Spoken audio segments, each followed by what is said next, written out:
ഭാഗവതത്തെ നമ്മൾ വായിക്കുന്ന രൂപത്തിൽ കേൾക്കുന്നതിന് പകരം ഭാഗവതം ഹിന്ദുമതത്തിൻ്റെ ഒരു ഗ്രന്ഥമായതുകൊണ്ട് മൊത്തം ഹിന്ദുമതത്തെ നമ്മൾ മനസ്സിലാക്കുക. ഹിന്ദുമതം എന്ന് പറയുന്നത് ആത്മീയ മതമാണ്.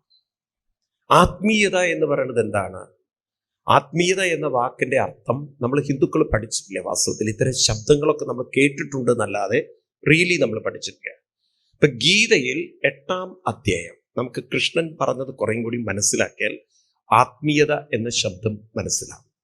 ഗീതയിൽ 8-ാം അധ്യായത്തില് 3-ാം ശ്ലോകത്തിൽ ഭഗവാൻ ശ്രീകൃഷ്ണൻ അർജുനനോട് പറഞ്ഞു കൊടുക്കുന്നുണ്ട്, അക്ഷരം പരമം ബ്രഹ്മ സ്വഭാവോ അധ്യാത്മമുച്യതേ.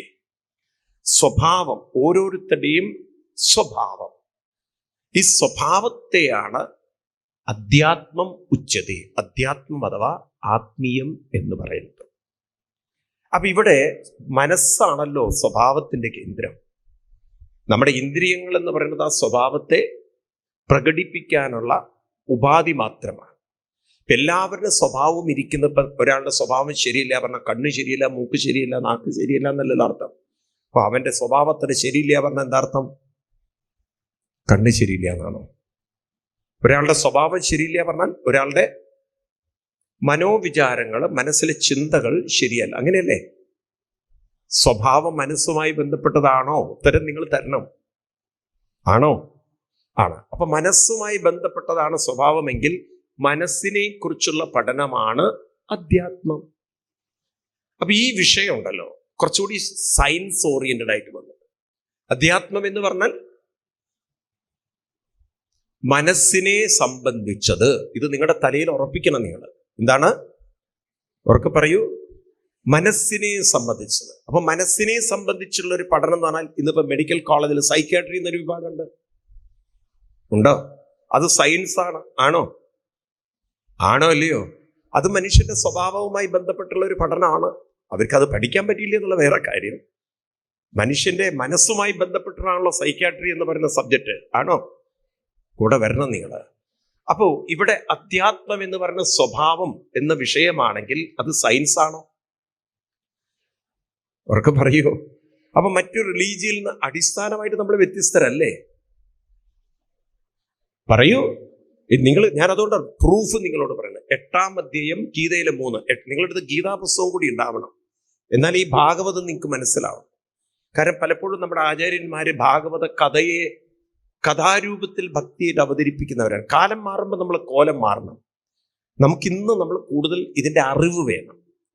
അപ്പം അതുകൊണ്ട് നമ്മൾ മനസ്സിലാക്കണം, ഭാഗവതം എന്ന് പറയുന്നത് ഒരു സ്വതന്ത്ര കൃതിയല്ല, അത് സർവവേദാന്ത സാരം, എല്ലാ വേദത്തിൻ്റെയും സാരമാണ്. അപ്പം നമുക്ക് അടിസ്ഥാനമായി ചില വേദ സത്യങ്ങൾ, ശാസ്ത്ര സത്യങ്ങൾ, ഉപനിഷത് സത്യങ്ങൾ നമുക്ക് അറിഞ്ഞിരിക്കണം. ഞാൻ നിങ്ങളുടെ ഒരു അറിവിലേക്ക് വേണ്ടി കൊണ്ടുവരികയാണ്. ഭാഗവതം മാഹാത്മ്യം 2-ാം അധ്യായം 65-ാം ശ്ലോകം എടുക്കുക. ഞാൻ പറയുന്നത് നിങ്ങളുടെ ഉള്ളിലെ കൺവിക്ഷൻ വരുത്തണം.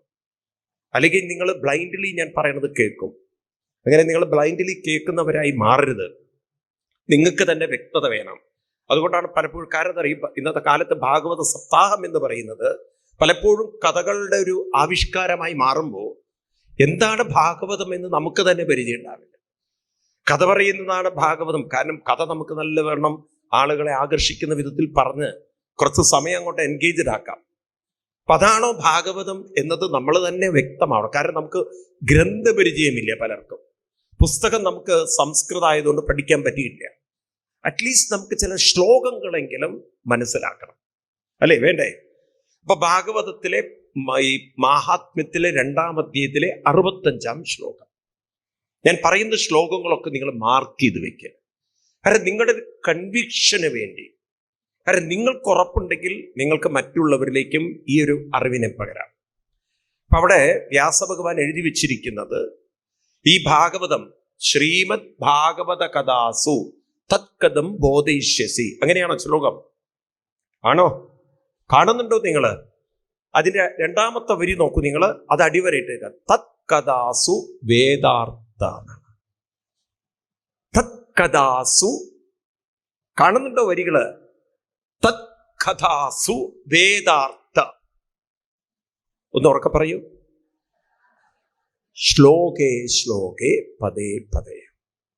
ഓരോ ശ്ലോകത്തിലും ഓരോ പദത്തിലും എന്തുണ്ട്? വേദത്തിന്റെ അർത്ഥമുണ്ട് എന്ന് പറയുന്നത്.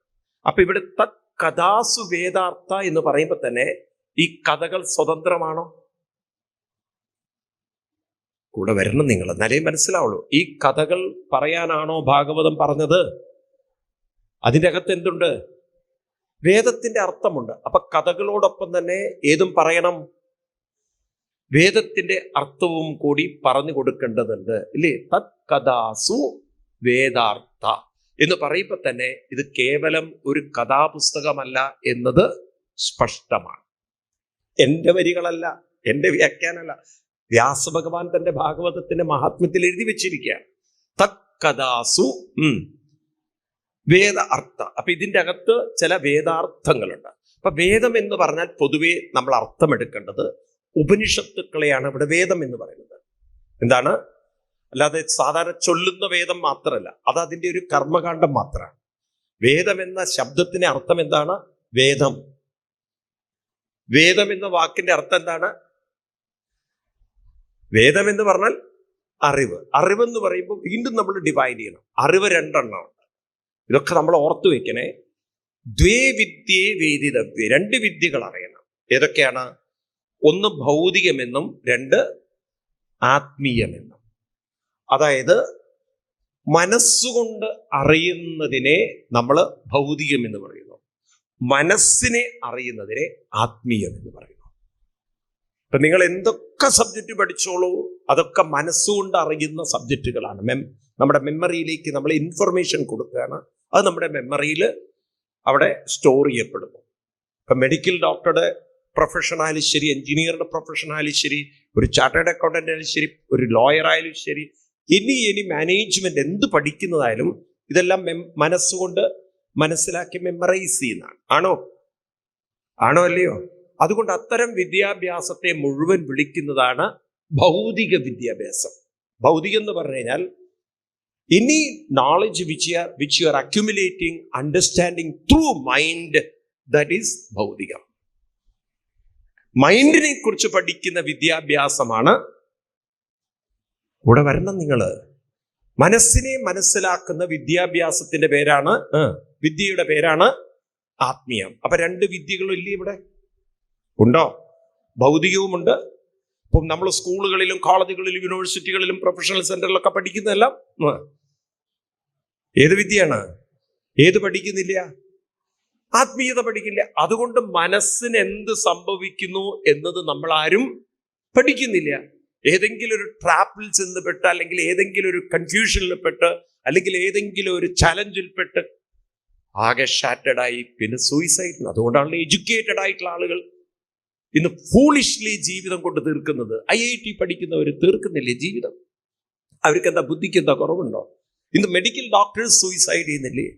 പ്രൊഫഷണൽ ആളുകൾ സൂയിസൈഡ്. കഴിഞ്ഞ ദിവസമാണ് കലൂരിലെ ഒരു SI പോയി തൂങ്ങി മരിച്ചു. ഇങ്ങനെ ഡെയിലി നമ്മൾ പത്രത്തിൽ വായിക്കുന്നതൊക്കെ എഡ്യൂക്കേറ്റഡ്. കഴിഞ്ഞ ദിവസം നിങ്ങൾ പത്രത്തിൽ വായിച്ചു, അരുണാചൽ പ്രദേശ് 2 ഡോക്ടർമാരാ സൂയിസൈഡ് ചെയ്തത്, ഒരു ടീച്ചറും പോയിട്ട്. കണ്ടില്ലേ നിങ്ങൾ? പത്രത്തിൽ വായിക്കുന്നില്ലേ? ഇവർക്ക് എന്താ നോളജിന് എന്ത് കുറവാണുള്ളത്? ഇവർക്കൊക്കെ ഇല്ലാത്തത് എന്താ വെച്ചാൽ ചില മെന്റൽ ക്ലാരിറ്റി. അവരവരെ കുറിച്ച് അവരൊക്കെ പറയൂ നിങ്ങൾ, അതില്ല.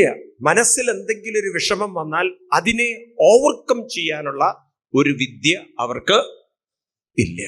അപ്പൊ മനസ്സിനെ കുറിച്ചുള്ള ഒരു അറിവിന്റെ പേരാണ് അവർക്ക് പറയൂ. അപ്പൊ രണ്ട് വിദ്യകളുണ്ട്. അപ്പൊ ഇവിടെ ആത്മീയ വിദ്യയാണ് നമ്മുടെ ഭാഗവതം നമ്മളെ പഠിപ്പിക്കുന്നത്. ഭാഗവതം എന്ന് പറയുന്നത്, ഹിന്ദുമതം എന്ന് പറയുന്നത് ആത്മീയ വിദ്യയുടെ മതമാണ്. എന്താണ്? ആത്മീയ വിദ്യയുടെ മതമാണ് ഏത്? ഹിന്ദുമതം. അപ്പൊ ഇനി അടുത്ത സ്റ്റെപ്പിലേക്ക് നമ്മൾ വരികയാണ്. അപ്പൊ ആത്മീയത എന്ന് പറയുമ്പോൾ നമ്മളെ കുറിച്ച് കൂടുതൽ ഡീറ്റെയിൽ ആയിട്ട് പഠിക്കേണ്ടതുണ്ട്. അപ്പൊ ഈ വിദ്യ നമ്മളെ കൊണ്ടുപോകുന്നത് മനുഷ്യനെ കൂടുതൽ മനസ്സിലാക്കി തരുന്ന ആ ഒരു തലത്തിലേക്കാണ്. അതുകൊണ്ട് അതിൻ്റെ ഒരു ഫൗണ്ടേഷൻ എന്ന നിലയ്ക്ക് ആദ്യം നമ്മളെ പഠിപ്പിക്കുന്ന വിദ്യയുടെ പേരാണ് സാങ്ഖ്യയോഗം. എന്താണ്? സാങ്ഖ്യ ഫിലോസഫി. അപ്പൊ സാങ്ഖ്യയോഗം ഹിന്ദുമതത്തിന്റെ ഒരു ഫൗണ്ടേഷൻ എന്ന നിലയ്ക്ക് ആദ്യം പഠിക്കേണ്ടതാണ് ഏത്? സാഖ്യയോഗം എന്ന് പറയുന്നത്. അപ്പൊ ഈ സാഖ്യയോഗമാണ് കൃഷ്ണൻ ഗീതയിൽ തുടങ്ങുന്നത്. സെക്കൻഡ് ചാപ്റ്ററിൽ നിങ്ങൾക്ക് കാണാം. സെക്കൻഡ് ചാപ്റ്റർ കൺക്ലൂഡ് ചെയ്യുമ്പോൾ കൃഷ്ണൻ പറയുന്നത് ഇത് ശ്രീമദ് ഭഗവത്ഗീതാസു ഉപനിഷത്സു ബ്രഹ്മവിദ്യായം യോഗശാസ്ത്രേ സാഖ്യയോഗോ നാമ എന്നാണ് സെക്കൻഡ് ചാപ്റ്ററിന് പേരിട്ടിരിക്കുന്നത്. എന്താണ്? സാഖ്യയോഗം. ഈ സാഖ്യയോഗം നമുക്ക് ഡീറ്റെയിൽ ആയിട്ട് നാളെ വരുന്നുണ്ട്. എവിടെ? സാഖ്യയോഗത്തിന്റെ ആചാര്യൻ എന്ന് പറയുന്നത് കപില വാസുദേവനാണ്. ആരാണ്? നാളെ നമ്മൾ സാഖ്യ ഫിലോസഫി നാളെ നമ്മൾ കാണുന്നുണ്ട്. ഡീറ്റെയിൽ ആയിട്ട് നമുക്ക് നോക്കാം നാളെ. അപ്പൊ നാളെ ആ ഭാഗങ്ങൾ വരുമ്പോൾ ഞാൻ ഡീറ്റെയിൽ ആയിട്ട് പറയും. ഞാൻ ഇന്ന് അതിന്റെ അങ്ങോട്ട് കടക്കുന്നില്ല. എങ്കിലും ചില ബേസിക് സ്ട്രക്ചർ നമ്മൾ സാഖ്യയോഗത്തെ കുറിച്ച് പഠിക്കുകയാണെങ്കിൽ, സാഖ്യയോഗം എന്ന് പറയുന്നത് സംഖ്യ, ആ വാക്ക് തന്നെ സാഖ്യയോഗത്തിൽ എന്തുണ്ട്? ഒരു സംഖ്യയുണ്ട്.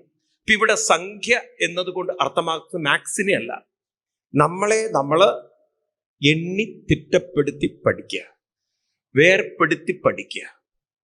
ഇപ്പോൾ 1, 2 എന്ന് പഠിക്കുന്ന പോലെ നമ്മൾ ഓരോന്ന് കണ്ട് എണ്ണി പഠിക്കുക. എന്താണ്? ഒന്നൊന്നായി എണ്ണി എന്ന് നാരായണ ഗുരുദേവൻ പറയുന്നത് ഈ സാഖ്യയോഗത്തിന്റെ ശബ്ദത്തെ എടുത്തുകൊണ്ടാണ്. തൊട്ടെണ്ണും പൊരുളൊടുങ്ങിയാൽ എന്ന് പറയുന്നത് ഇതാണ്. അപ്പൊ എന്താണ് ഇവിടെ സംഖ്യ എന്നത്? ഇപ്പൊ നമ്മളിലേക്ക് നോക്കുമ്പോൾ നമ്മുടെ ശരീരം നമ്മൾ കാണുന്നു. അതിൽ പിന്നെ പഞ്ചഭൂതം, പഞ്ചേന്ദ്രിയം, അങ്ങനെ എണ്ണി പോകാൻ പറ്റും. ഞാൻ പറഞ്ഞു, ഞാൻ ഇന്ന് അതിനെക്കുറിച്ച് ഡീറ്റെയിൽ ആയിട്ട് പോകുന്നില്ല. അറ്റ്ലീസ്റ്റ് ഇത്രയും നിങ്ങളുടെ ഉള്ളിൽ അറിയണം. ഒന്ന്, നമ്മളെ സംബന്ധിച്ച് നമുക്ക് 2 ശരീരമുണ്ട്. എത്ര ശരീരം? 2 ശരീരം. 2 ശരീരം എന്ന് പറഞ്ഞാൽ എന്താണ്? 2 സ്വഭാവം ഉണ്ടെന്ന് കേട്ടിട്ടുണ്ട്. അതല്ലാതെ പലരും പറയല്ലേ, ഇപ്പൊ കാണുന്ന പോലെ നല്ലട്ടോ സ്വാമി മനുഷ്യന്ന്. ഇയാളുടെ സ്വഭാവം വീട്ടിലെത്തിയാൽ നിങ്ങളൊന്നും പറയാറില്ലേ? അത് മിക്കവാറും സ്ത്രീകൾ ഭർത്താവിനെ കുറിച്ച് പറയുന്ന ഒരു കാര്യമാണത്. നിങ്ങളോടൊന്നും പെരുമാറുന്ന പോലെയല്ല ഈ മനുഷ്യന്റെ തനി സ്വഭാവം. വീട്ടിലെത്തിയാൽ ആളുടെ മട്ടും ഭാവമൊക്കെ ഒന്ന് വേറെയാണ്. ഇവിടെ വലിയ ഇതായിട്ടൊക്കെ നിൽക്കും ആള് എന്ന് പറഞ്ഞ പോലെ നമുക്കെല്ലാവർക്കും 2 ശരീരമുണ്ട്. ഏതാ 2 ശരീരം? ഒന്ന് സ്ഥൂല ശരീരവും 2 സൂക്ഷ്മ ശരീരം. എന്താ ഒന്ന് മനസ്സിലാക്കാം. അതായത് നമ്മുടെ മനസ്സ്, പ്രാണൻ, ഈ ചേർന്നിരിക്കുന്ന സംഘാതത്തെ, സൂക്ഷ്മം എന്ന് പറഞ്ഞാൽ കണ്ണുകൊണ്ട് ഒരിക്കലും കാണാൻ പറ്റാത്ത മനസ്സ്, പ്രാണൻ, ബോധം തുടങ്ങിയിട്ടുള്ള ഈ സംഘാതത്തെയാണ് നമ്മൾ എന്താ പറയുക? സൂക്ഷ്മ ശരീരം. കാണാൻ പറ്റുന്ന ശരീരത്തെയാണ് സ്ഥൂല ശരീരം. അപ്പൊ സൂക്ഷ്മ ശരീരമായ മനസ്സിന് പ്രവർത്തിക്കാനുള്ള ഒരു ഉപകരണമാണ് ഏത്? കൂടെ വന്നില്ല നിങ്ങൾ? സൂക്ഷ്മ ശരീരമായ മനസ്സിന് പ്രവർത്തിക്കാനുള്ള ഒരു ഉപകരണമാണ് അവർക്ക് പറയൂ, സ്ഥൂല ശരീരം. അപ്പൊ കാണണം എന്ന് ആഗ്രഹിക്കുന്നത് കണ്ണല്ല, കാഴ്ച എന്ന അനുഭവം ഉണ്ടാവുന്നത് കണ്ണിലല്ല. എവിടെയാണ്? മനസ്സിലാണ്. കേൾക്കണം എന്ന് ആഗ്രഹിക്കുമ്പോഴാണല്ലോ മ്യൂസിക്കൊക്കെ കാതിൻ്റെ ഉള്ളിൽ 2 എടുത്ത് കുത്തുന്നത്. അത് ആഗ്രഹിക്കുന്നത് മനസ്സാണ്. രുചിക്കണം എന്ന് ആഗ്രഹിക്കുന്നത് പറയൂ മനസ്സാണ്. അപ്പം വെള്ളം ദാഹിക്കുന്നു, കുടിക്കണം എന്ന് ആഗ്രഹിക്കുന്നത് മനസ്സാണ്. അപ്പം മനസ്സിന്റെ ആഗ്രഹങ്ങളെ അല്ലെങ്കിൽ മനസ്സിന്റെ ചിന്തകളെ പ്രവർത്തിക്കാനും അതിനെ അനുഭവപ്പെടുത്തുവാനും ഒക്കെ അല്ലെങ്കിൽ തൃപ്തിപ്പെടുത്തുവാനുള്ള ഒരു ഉപാധി, ഉപകരണമാണ് ഏത്? ഇവർക്ക് പറയൂ, സ്ഥൂല ശരീരം. നിങ്ങൾ നോക്കൂ, മനസ്സെന്നൊരു സാധനമില്ലെങ്കിൽ ഈ ശരീരം ഉണ്ടായിട്ടും കാര്യമില്ല. അപ്പോൾ നമ്മൾ ഏറ്റവും കൂടുതൽ പഠിക്കേണ്ടത് ശരീരത്തെക്കുറിച്ചായിരുന്നോ മനസ്സിനെ കുറിച്ചായിരുന്നോ? ഇതിനെക്കുറിച്ചാണ്. കാരണം ശരീരം എന്നത് കേവലം മനസ്സിനെ തൃപ്തിപ്പെടുത്താനുള്ള ഒരു ഉപാധിയാണ്, ഉപകരണമാണെങ്കിൽ ഏറ്റവും കൂടുതൽ പഠിക്കേണ്ടിയിരുന്നത് മനസ്സിനെ കുറിച്ചാണ്. എന്നാൽ നമ്മുടെ ഹോൾ സിസ്റ്റം, സയൻസ് ഏതിനെ ഇഗ്നോർ ചെയ്തു? നമുക്ക് എന്തറിയാം മനസ്സിനെ കുറിച്ച്? ഒരു ചുക്കും അറിയില്ല. പലതും പഠിപ്പിച്ചിട്ടുണ്ടോ? അപ്പൊ ഇവിടെ സാഖ്യം എന്ന് പറഞ്ഞാൽ 2. ഒന്നാമത്തത് 2. എന്താണ് ഒന്നാമത്തത്? സ്ഥൂല ശരീരവും രണ്ടാമത്തത് സൂക്ഷ്മ ശരീരം. സൂക്ഷ്മ ശരീരമായ ഈ മനസ്സ്, അതിനെക്കുറിച്ച് എന്തിനാ പഠിക്കുന്നത്? കാരണം ഞാൻ എന്ന് പറയുന്ന വ്യക്തിത്വം, ഞാൻ എന്ന് പറയുന്ന വ്യക്തിയല്ല, ഞാൻ എന്ന് പറയുന്ന വ്യക്തിത്വം നിലനിൽക്കുന്നത് എവിടെയാ? ഞാൻ എവിടെയാ നിലനിൽക്കുന്നത്? ഇപ്പൊ നമുക്ക് ഉത്തരമില്ലാത്തത് എന്തുകൊണ്ടാണ്? നമുക്കത് ഉറപ്പ് വരുന്നില്ല, നമ്മളത് പഠിച്ചിട്ടില്ല, നമ്മൾ ശ്രദ്ധിച്ചിട്ടില്ല. ഞാനെന്ന് പറയുന്നത് ഒരു വ്യക്തിയായിട്ടാണ് നമ്മൾ കണ്ടിരിക്കുന്നത്. കാരണം നമ്മൾ ചെറുപ്പത്തിലെ ആണായിട്ടും പെണ്ണായിട്ടും അങ്ങനെ വളർന്ന് അച്ഛനായിട്ടും അമ്മയായിട്ടും ഭാര്യയായിട്ടും ഭർത്താവായി നമ്മൾ ഈ സ്ഥൂല ശരീരത്തിനാണ് കൂടുതൽ പ്രാധാന്യം കൊടുത്തത്. എന്നാൽ ഞാനെന്ന് പറയുന്നത് സൂക്ഷ്മ ശരീരമായ മനസ്സാണ്, മനസ്സംഘാതമാണ്. ഞാനെന്ന് പറയുന്നത് ആരാണ്? സൂക്ഷ്മ ശരീരമായ ഉറക്കെ പറയൂ നിങ്ങൾ, മനസ്സാണ്. അതെങ്ങനെ മനസ്സിലായി? മനസ്സുണർന്നാലേ ഞാനുള്ളൂ, മനസ്സുണർന്നില്ലെങ്കിൽ ഉറക്കെ പറയൂ നിങ്ങൾ, ഞാനുണ്ടോ? നമ്മളുണ്ടോ? മരിച്ചു കഴിഞ്ഞാൽ നമ്മൾ എന്താ പറയാ വാക്ക്? അദ്ദേഹം അല്ലെങ്കിൽ അവര് നമ്മളെ ഉറക്കെ പറയൂ വിട്ടുപോയി. ആ വ്യക്തി വിട്ടുപോയത് വ്യക്തിയല്ലല്ലോ, വിട്ടുപോയത് ആ വ്യക്തിയിലെ ഒരു ശക്തിയാണ് വിട്ടുപോയത്. അപ്പൊ ആ ശക്തി വ്യക്തിയാണോ വ്യക്തിത്വമാണോ?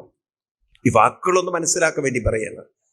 അയാളുടെ വ്യക്തിത്വം എന്ന് പറയുന്ന, അല്ലെ, അയാളുടെ ആ ശക്തി എന്ന് പറയുന്നത്, അയാൾ വിട്ടുപോയാൽ, ആ ശക്തി വിട്ടുപോയാൽ പിന്നെ ആളാ ശരീരത്തിൽ ഇല്ല.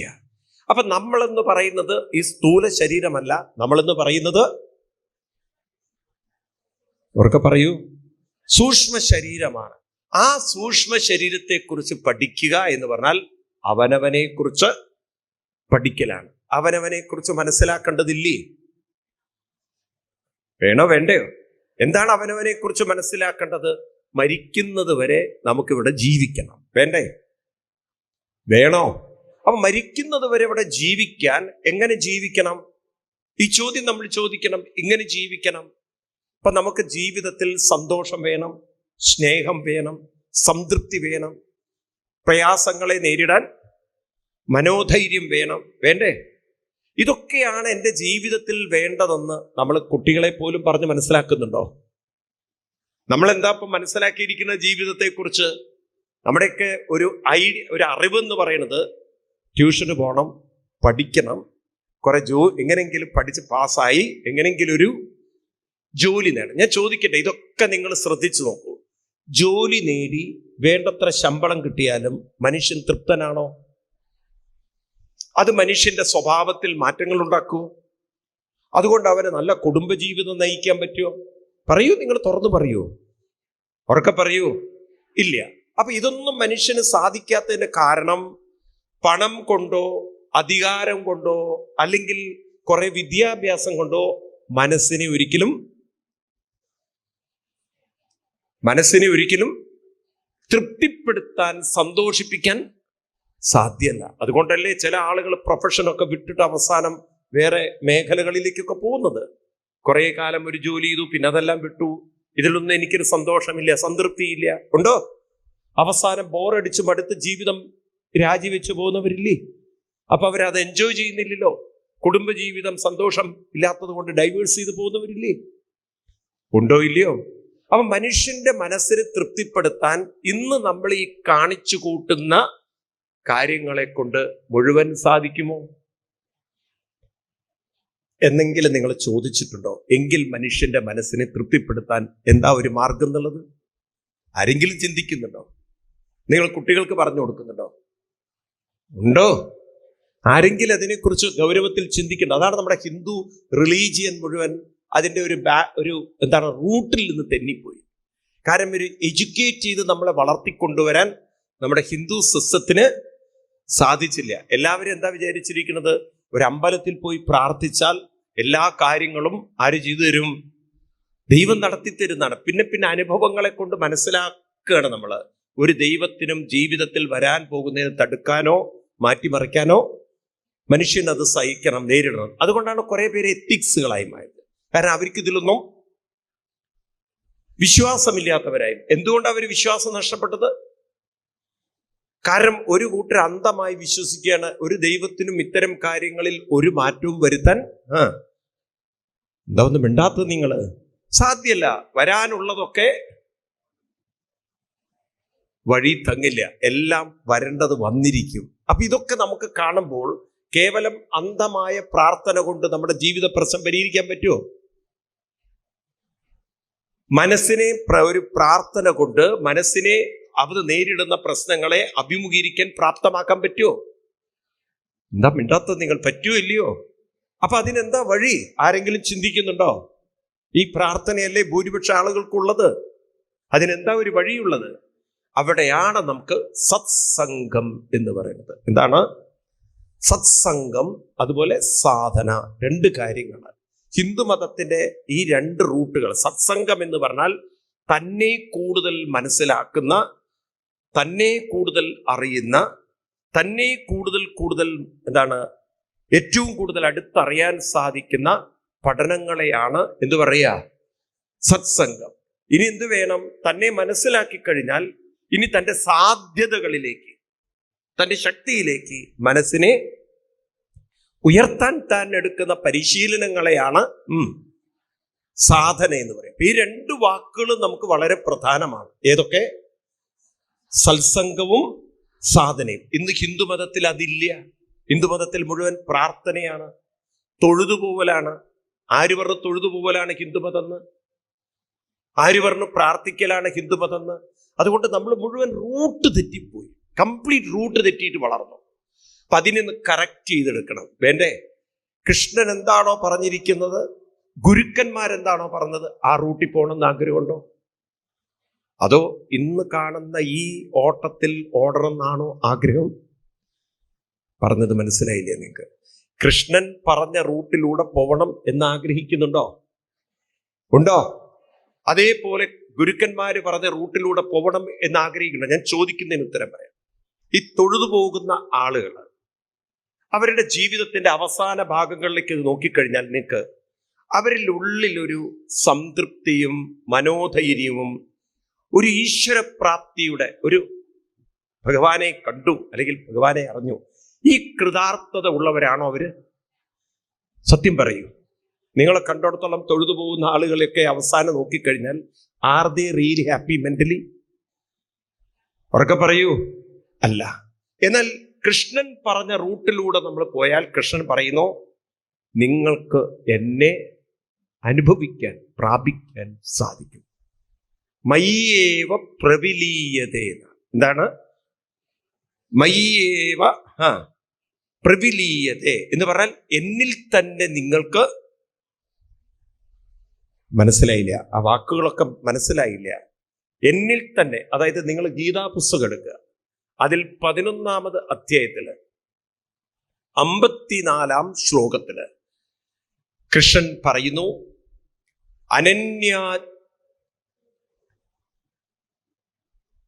ഗീതയിൽ 11-ാം അധ്യായത്തിൽ 54-ാം ശ്ലോകം, ഭക്ത്യാ ത്വനന്യയാ ശക്യ അഹമേവം വിദോർജുന ജ്ഞാതും ദ്രഷ്ടും ച തത്വേന പ്രവേഷ്ടും ച പരന്തപ. ആരാണോ എന്നെ ഭക്തിയ, ഏത് ഭക്തി? അനന്യയാ ഭക്തിയ. അതൊക്കെ എന്താ നമുക്ക് പിന്നീട് പഠിക്കാം. അനന്യ ഭക്തി. ഇപ്രകാരം അങ്ങനെ ഒരു ഭക്തി ഉണ്ട്. ഏത് ഭക്തി? അതാണ് കൃഷ്ണൻ നമുക്ക് പറഞ്ഞു തരുന്നത്. ഇപ്പൊ നമ്മൾ പോകുന്ന ഭക്തി ഏതല്ല? അനന്യഭക്തിയല്ല. അപ്പൊ അനന്യഭക്തിയിലൂടെ റൂട്ടിലൂടെ ഒരാൾ പോകുന്നുവെങ്കിൽ മാം തത്വീന ദൃഷ്ടും, എന്നെ താത്വികമായി ദൃഷ്ടും എന്ന് പറഞ്ഞാൽ ദൃഷ്ടും കാണാൻ സാധിക്കും. തത്വേന ദൃഷ്ടും ജ്ഞാതും ദ്രഷ്ടും പ്രവേഷ്ടും. ഈ 3 വാക്കുകൾ നിങ്ങളൊന്ന് ആവർത്തിക്കണം. ജ്ഞാതും ദൃഷ്ടും പ്രവേഷ്ടും. പറയൂ. ജ്ഞാതും ദൃഷ്ടും പ്രവേഷ്ടും. ഒന്ന് ആവർത്തിക്കൂ. എന്തൊക്കെയാണ് ഈ ജ്ഞാതും ദൃഷ്ടും പ്രവേഷ്ടും എന്ന് പറഞ്ഞാല്? അനന്യഭക്തിയുടെ റൂട്ടിലൂടെ പോയാൽ ജ്ഞാതും എന്ന് പറഞ്ഞാൽ ഭഗവാനെ നിങ്ങൾക്ക് വ്യക്തമായി അറിയാൻ പറ്റും. വ്യക്തമായി അറിയാൻ പറ്റും. ആരാണ് കൃഷ്ണൻ എന്ന കാര്യത്തിൽ സംശയമില്ലാതെ, കിഞ്ചിസ് സംശയം, കിഞ്ചിസ് ഡൗട്ട്, ഒരു ഇംഗ്ലീഷിൽ പറയും അയോട്ട ഓഫ് ഡൗട്ട്, ഒരു സ്പാർക്ക് ഓഫ് ഡൗട്ട് ഇല്ലാതെ നമുക്ക് ഭഗവാനെ നമുക്ക് പ്രോപ്പർലി അറിയാൻ പറ്റും. ഞാതും ദൃഷ്ടും, ദൃഷ്ടം എന്ന് പറഞ്ഞാൽ കണ്ടുകൊണ്ടല്ല, തത്വേന. എങ്ങനെ? താത്വികമായി കൃഷ്ണനെ കാണാൻ പറ്റും. ഏത് രൂപത്തിൽ? ഇപ്പൊ നമ്മൾ വിഗ്രഹ രൂപത്തിലാണ് കാണുന്നത്. ഇത് ഏത് രൂപത്തിൽ? കൂടെ വരണം നിങ്ങള്, ആ വാക്ക് റിപ്പീറ്റ് ചെയ്യണം നിങ്ങള്. ഏത് രൂപത്തിൽ? തത്വേന ദൃഷ്ടും. ഒന്ന് പറയൂ. താത്വികമായി നിങ്ങൾക്ക് കാണാൻ പറ്റും. അവസാനം അവിടെ കൊണ്ട് നിൽക്കുന്നില്ല, മാം പ്രവേഷ്ടും എന്നാണ്. നിങ്ങൾക്ക് എന്നിലേക്ക് പ്രവേഷ്ടും. പ്രവേഷ്ടും എന്ന് പറഞ്ഞാൽ നമ്മളും ഭഗവാനും എല്ലാം ഒന്നായി. സാധാരണ ഭക്തന്മാർക്ക് ഇത് സംഭവിക്കുന്നുണ്ടോ? സാധാരണ ഒരു ഭക്തന് ഇത് സംഭവിക്കുന്നുണ്ടോ? ഇല്ല. ആ റൂട്ടിൽ പോണോ ഈ റൂട്ടിൽ പോണോ? ഏത് റൂട്ടിലാ പോണ്ടത് ആദ്യം തീരുമാനിക്കും നിങ്ങൾ. ഇപ്പൊ നമ്മുടെ ഈ ഗൂഗിൾ മാപ്പിലുണ്ടല്ലോ, നമ്മുടെ ഇവിടെ അത് വന്നിട്ടില്ല, എന്നാലും ഉണ്ട്.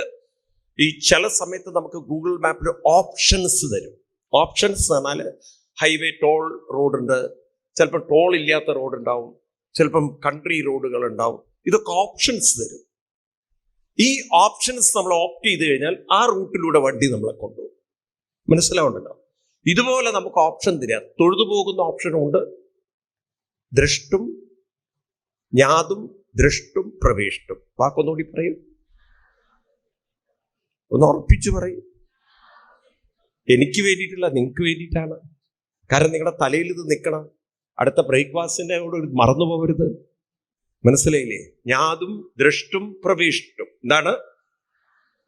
ആ റൂട്ടിലൂടെ പോകണം. ഏത് റൂട്ടിലൂടെ പോകണം? മറ്റത് മാന്തും ചൊറിയും അവസാനം പഴിക്കും. അപ്പൊ ഈ ചൊറി പറയുന്ന, പഴി പറയുന്ന, കുറ്റപ്പെടുത്തുന്ന, ബ്രാക്ക് പറയുന്ന, വിഷമം പറയുന്ന, വേദന പറയും, ആ റോഡ് വേണോ?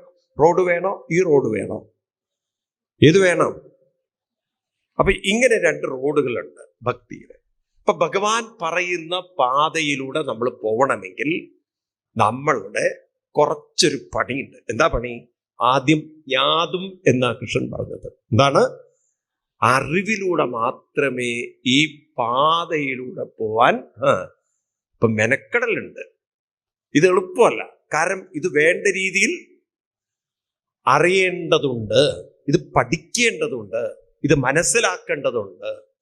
ഹിന്ദു ഭൂരിപക്ഷത്തിനും അങ്ങനെ ഒരു ജ്ഞാതും എന്നുള്ളൊരു സമ്പ്രദായം ഇല്ല. ഭൂരിപക്ഷം എന്താണ്? ഈ പശുക്കളെ, ഒരു 10-25 പശുക്കളുണ്ടെങ്കിൽ അതിനെ അഴിച്ചുവിട്ടാൽ എന്താ സംഭവിക്കുക? എല്ലാം ഒരൊറ്റ ഓട്ടം ഓടും. ഇതുപോലെയാണ് അമ്പലത്തിൽ നോക്കൂ, അഴിച്ചുവിട്ട പശുക്കൾ പുകയാണ്. ആ ഗേറ്റ് ഇങ്ങോട്ട് തുറക്കേണ്ട താമസം. ഈ ആലയിലെ ഗേറ്റ് തുറന്നു കഴിഞ്ഞാൽ എന്താ സംഭവിക്കുക? എന്താ നിങ്ങളൊന്നും മിണ്ടാത്തത്? പശുവിന്റെ ആലയിലെ ഗേറ്റ് തുറന്നാൽ എന്താ സംഭവിക്കുക? പശുക്കളെല്ലാം പുറത്തേക്ക്. അത് ഇപ്പോഴത്തെ പശുക്കളാണെങ്കിൽ അങ്ങനെ പുറത്തു പോയില്ല. കാരണം കെട്ടിയിട്ട് ശീലിച്ചത് അവരറിയില്ല കൊണ്ട് പുറത്തു പോകും. ഡെയിലി നിങ്ങളുടെ വീട്ടിലൊക്കെ പണ്ട് കാലത്ത് പശുവിനെ വളർത്തുമ്പോൾ പുറത്ത് കിട്ടുന്ന ഒരു കാലം ഉണ്ടായി. ഉണ്ടോ ഇല്ലയോ?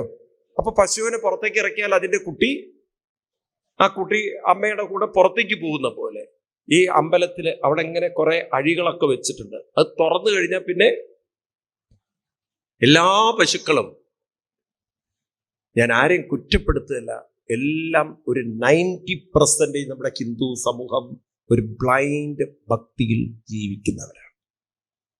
ഒരു മുമ്പേ ഗമിച്ചീടിന ഗോവ് തന്റെ പിമ്പേ ഗമിക്കും ബഹു ഗോക്കളെല്ലാം. കൃഷ്ണൻ പറഞ്ഞ റൂട്ടിലേയല്ല നമ്മൾ പോകുന്നത്.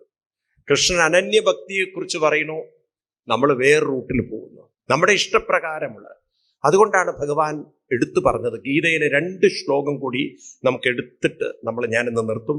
2 ശ്ലോകങ്ങൾ നിങ്ങൾ എടുത്ത് പഠിക്കേണ്ടത്. 16-ാം അധ്യായം അവസാനത്തെ 2 ശ്ലോകങ്ങൾ. അതായത് ഇപ്പോ പോകുന്ന ഭക്തിയിൽ നമ്മളെ കുട്ടികളെ വളർത്തിക്കഴിഞ്ഞാൽ അതെത്രമാത്രം തെറ്റാണ് നമ്മളത് മനസ്സിലാക്കും. എല്ലാവരും തൊഴുതു പോകുന്നു. ഇപ്പൊ നമുക്ക് വെക്കേഷൻ എല്ലാവരും കുട്ടികളെ തൊഴിപ്പിച്ചു കൊണ്ടുപോകും. ആ തൊഴിപ്പിച്ച് കൊണ്ടുപോകുന്നതിലല്ല തെറ്റ്. പക്ഷെ when you are stopping there, you are committing big mistake. നിങ്ങൾ ആ ഒരു കുട്ടിയെ പിന്നെ ഒരിക്കലും ആ ഒരു ബ്ലൈൻഡ് ബിലീഫിൽ നിന്ന് പുറത്തു കടക്കാൻ സമ്മതിക്കില്ല. അപ്പൊ നമുക്ക് ഈ തൊഴുതു പോകുന്നതോടൊപ്പം തന്നെ കുട്ടികളിൽ ചിലത് പഠിപ്പിക്കണം. അതെന്താണ്? ആ ഗീതയിലെ 2 വരികൾ ഞാൻ ചൊല്ലും, നിങ്ങളെ ഏറ്റു ചൊല്ലണം. കാരണം ഇത് പഠിക്കേണ്ട വരികളാണ്. നമ്മളെ ഹിന്ദുക്കൾ ശരിക്കും ഉൾക്കൊള്ളേണ്ട. നിങ്ങൾ കൃഷ്ണനെ ഭജിക്കുന്നെങ്കിൽ, കൃഷ്ണനോട് നിങ്ങൾക്ക് ഭക്തി ഉണ്ടെങ്കിൽ, ജസ്റ്റ് ലിസൺ ടു ഹിം. നിങ്ങൾ കൃഷ്ണനിൽ അത്ര ഭക്തി ഉണ്ടെങ്കിൽ, അല്ലെങ്കിൽ നിങ്ങൾ ഗുരുവായൂരപ്പനെ ഭജിക്കുന്നവരല്ല, നിങ്ങളൊരു ബിംബത്തെ ഭജിക്കുന്നവരാണ്, നിങ്ങളൊരു കല്ലിനെ ആരാധിക്കുന്നവർ, നിങ്ങൾ കൃഷ്ണനെ ആരാധിക്കുന്നവരല്ല. കാരണം കൃഷ്ണനെ ആരാധിക്കുക എന്ന് പറഞ്ഞാൽ കൃഷ്ണൻ പറഞ്ഞതിനെ മനസ്സിലാക്കിക്കൊണ്ട് ആരാധിക്കണം, അല്ലേ? ആണോ അല്ലയോ?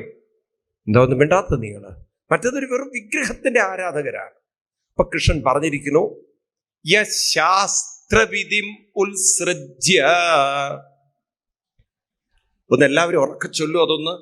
ഈ 2 ശ്ലോകങ്ങൾ അത്ര ഗംഭീരമാണ്. യശാസ്ത്രവിധിം ഉത്സൃജ്യ. ഇത് വായിക്കുമ്പോൾ അർത്ഥാവുന്നവർ എത്ര പേരുണ്ട്? വായിക്കുന്ന സമയത്ത് തന്നെ അർത്ഥം മനസ്സിലാവുന്നവർ എത്ര പേര്? വളരെ കുറവാണ്. യശാസ്ത്രവിധിം ഉത്സൃജ്യ. ഒന്നുകൂടി ഉറക്കെ, ഒന്ന് കാരണം നിങ്ങൾക്ക് വേണ്ടിയിട്ടാണ് നിങ്ങൾ പറയുന്നത്, എനിക്ക് വേണ്ടിയിട്ടല്ല. യശാസ്ത്രവിധിം ഉത്സൃജ്യ. ഇപ്പൊ ശാസ്ത്രത്തിൽ വിധിച്ചതിനെ, ശാസ്ത്രത്തിൽ പറഞ്ഞു തന്നിട്ടുള്ളതിനെ ഉത്സൃജ്യ. ഉത്സൃജ്യ എന്ന് പറഞ്ഞാൽ വിസർജ്യ. അത് നമ്മൾ ചെയ്യുന്ന കാര്യമാണ്, വിസർജനം. അപ്പൊ നമ്മൾ കളയുന്നു എന്ന് പറഞ്ഞ പോലെ ശാസ്ത്രത്തിൽ പറഞ്ഞതിനെ നമ്മൾ ഉത്സൃജ്യ എന്ന് പറഞ്ഞാൽ വിട്ടുകൊണ്ട്, അതിനെ മനസ്സിലാക്കാതെ. അടുത്ത വരി, യശാസ്ത്രവിധിം ഉത്സൃജ്യ.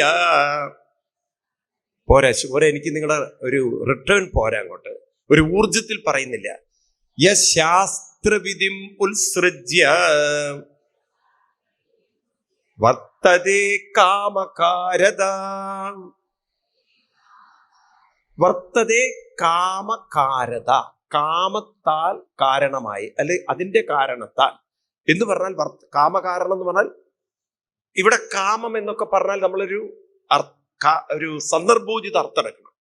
ഇവിടെ കാമം എന്ന് പറഞ്ഞാൽ ഒരു സ്ത്രീ പുരുഷ കാമങ്ങളല്ല ഇവിടെ ഉദ്ദേശിച്ചത്. ഇവിടെ കാമം എന്ന് പറഞ്ഞു കഴിഞ്ഞാൽ ഓരോ ഇഷ്ടങ്ങൾ, അല്ലെങ്കിൽ ഒരു ചില പ്രേരണകൾ.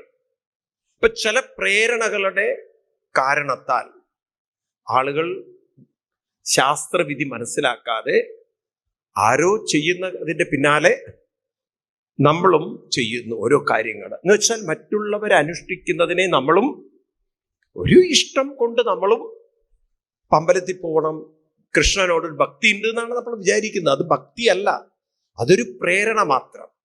ഉള്ളിലൊരു പ്രേരണ കൊണ്ട് നിങ്ങൾ മറ്റുള്ളവരെ അന്ധമായി അനുകരിക്കുന്നെങ്കിൽ, ഏത്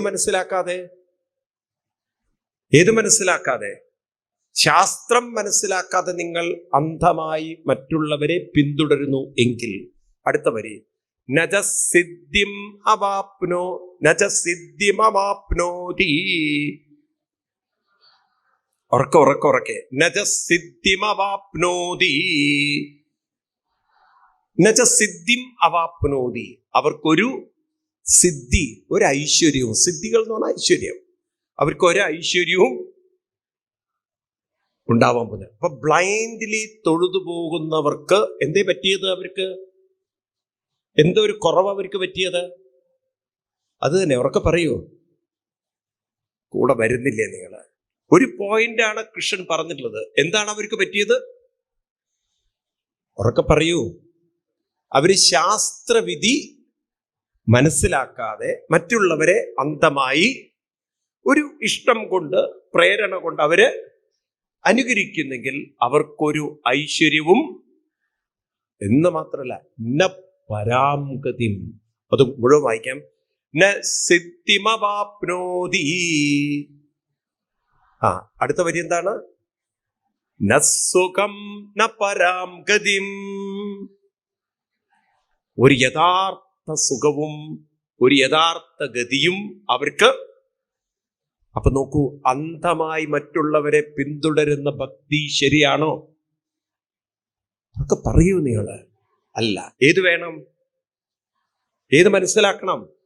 ശാസ്ത്രം മനസ്സിലാക്കണം എന്ന് കൃഷ്ണൻ പറഞ്ഞിട്ടുണ്ടെങ്കിൽ അതനുസരിക്കണോ വേണ്ടയോ? വേണോ വേണ്ടയോ? ഈ ഗുരുവായൂരിൽ വരുന്നവര് 100% 80% ഇത് മനസ്സിലാക്കിയിട്ടാണോ തൊഴാൻ പോണത്? സത്യം പറയൂ, പറയൂ. അപ്പൊ കൃഷ്ണൻ പറഞ്ഞത് അനുസരിക്കാത്ത എന്ത് ഭക്തന്മാരാ നമ്മള്? കൃഷ്ണൻ പറഞ്ഞത് അനുസരിക്കണ്ടേ? വേണോ? വേണം. അതുകൊണ്ടാണ് ഭഗവാൻ പറയുന്നത് ശാസ്ത്രം മനസ്സിലാക്കണം. ഇനി അടുത്ത വരിയും കൂടി. തസ്മാൽ ശാസ്ത്രം പ്രമാണം തേ. ഒന്നുകൂടി ഉറക്കെ വായിച്ചു നോക്കൂ. തസ്മാത്, അതുകൊണ്ട്, therefore, അതുകൊണ്ട്, ശാസ്ത്രം പ്രമാണം തേ. പ്രമാണം ഏതായിരിക്കണം? മറ്റുള്ളവർ ചെയ്യുന്നത് അന്ധമായി അനുകരിക്കുന്നതല്ല പ്രമാണം. ഏതായിരിക്കണം പ്രമാണം? അച്ഛനും അമ്മയും പൊട്ടനെ പോലെ തൊഴുതു പോകുന്നു വെച്ചിട്ട് ഞാൻ തൊഴുതു പോകണമെന്നില്ല. അവരന്ധരാണെന്ന് വെച്ചിട്ട് ഞാൻ അന്ധരാവണമെന്നില്ല. ഞാൻ എന്ത് മനസ്സിലാക്കണം? ശാസ്ത്രം പ്രമാണം തേ. അടുത്ത വരികളൊക്കെ നോക്കൂ നിങ്ങൾ. തസ്മാൽ ശാസ്ത്രം പ്രമാണം തേ